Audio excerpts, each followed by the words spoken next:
It was a moonless night, and the dense forest on either side of the narrow road seemed to swallow any light that dared to pierce through the thick canopy.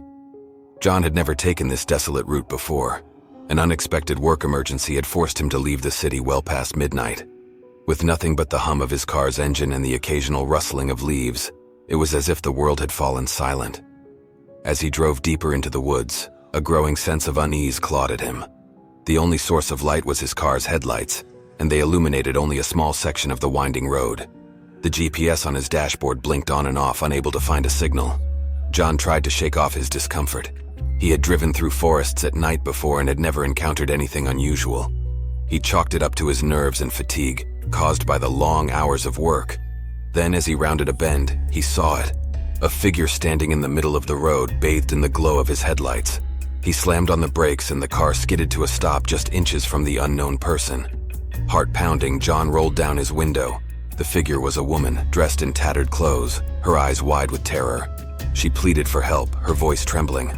John's instincts told him to stay in the car, but something about her terrified expression stirred a deep empathy within him. Reluctantly, he unlocked the car and let her in. She introduced herself as Emily, lost and disoriented after her own car had broken down in the wilderness. Emily was cold and trembling, and her words tumbled out in a rush. She had seen something in the woods, something she couldn't explain, something that had stalked her, hidden in the shadows.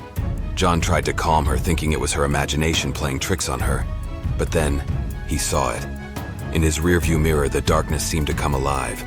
There were no discernible features, only a pitch-black void that shifted and swirled. Panic seized him as he realized that Emily wasn't crazy.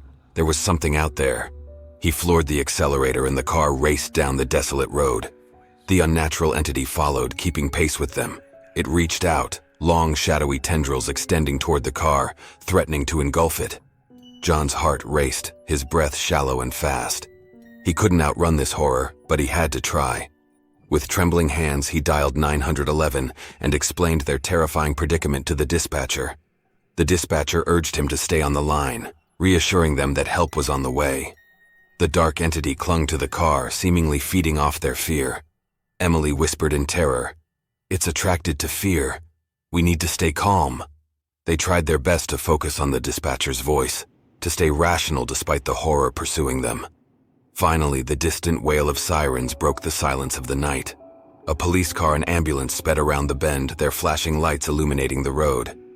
The dark entity, unable to withstand the sudden burst of light and activity, dissipated into the night. John and Emily were saved. The police and paramedics arrived just in time, and they recounted their surreal encounter. As they were led to safety, the woods remained silent, concealing its secrets once more. To this day, John and Emily shudder at the thought of that night, wondering what other terrors might lurk in the darkness, just beyond the reach of their headlights. Thanks for watching, and be sure to subscribe to our channel for more spine-chilling tales. Stay tuned and stay terrified.